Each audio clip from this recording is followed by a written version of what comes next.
Hajar Aswad sampai ke Hijri Ismail. Dia dah stop, dia dah duduk kat situ, dia cakap dia tak boleh dah sakit. Ini umrah kali berapa? Kali pertama? Umrah kali kedua. Kali pertama tahun 2014. Mak dah kali ketiga, ayah kali kedua. Tapi diorang dah buat haji lah. Yang first pun bawa juga, tapi masa tu masih sihat lagi lah. Tapi sekarang ayah dah memang tak boleh nak jalan sangat, kena pakai wheelchair.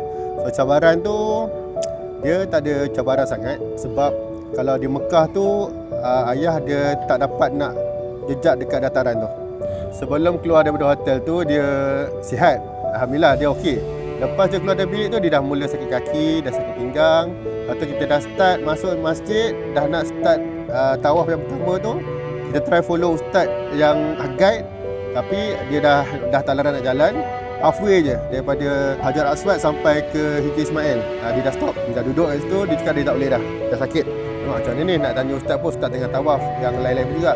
Jumpa Amir tolong terpaksa pimpin dia untuk bawa dia ke tingkat atas untuk dapatkan khidmat wheelchair. So kena habiskan jugalah dengan apa cara sekalipun.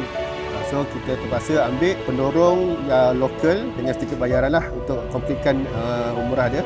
Khidmat pendorong sampai habis je lah. So daripada masjid ke hotel terpaksa jugalah pimpin dia sampai ke masjid. Itu pun cabaran juga tu. Dalam setengah jam juga nak sampai ke masjid. Walaupun masjid dekat, kami duduk di Safa Hotel sebab dia dah tak larat. Dia halfway pun dia duduk rehat dulu, baring apa semua, lepas tu sambung jalan lagi. So bagi semangat dia lah untuk sampai ke hotel. Jarak hotel, kalau untuk yang berumur, berusia, jarak itu main peranan jugalah. Memandangkan ini umrah saya yang kedua, mengikut package. Sebelum ni, ini package yang lain lah.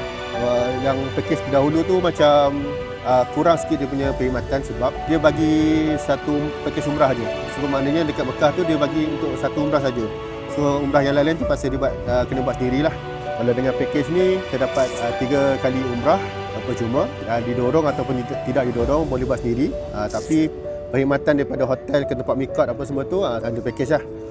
So kalau ikutkan dalam layanan antara ahli package kali ini, ada yang paling muda 10 tahun dengan yang paling tua ayah saya umur 75.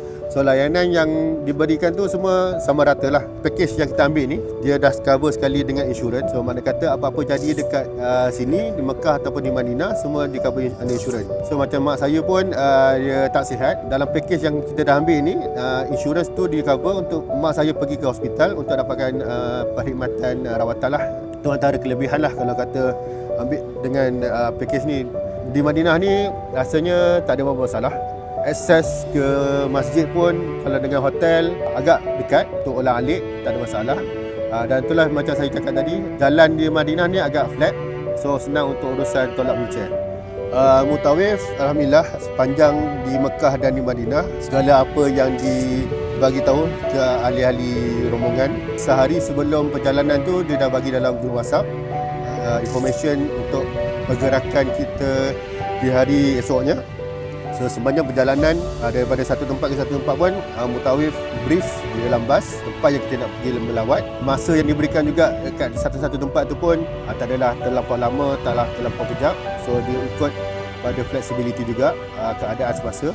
Al-Haramain ni saya pun dapat tahu dia punya package apa semua melalui Facebook.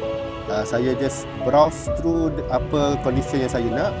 Satunya saya nak perkhidmatan train daripada Mekah ke Madinah ataupun Madinah ke Mekah. Itu satu, memang ada dalam package. Dan nombor dua ada package bercuti sekali, ziarah ke Istanbul. Itu pun ada dalam package ini juga. Yang ketiga, kita boleh upgrade bilik hotel di Mekah dekat dengan masjid. Itu antara 3 kriteria kita nak lah. Dari segi pengurusannya semua berjalan lancar. Alhamdulillah sepanjang trip ni pun tak ada yang kata terlepas flight ke, terlepas waktu lawatan ke, tak sempat nak pergi mana-mana ke. Semua seperti yang dirancangkan. Alhamdulillah.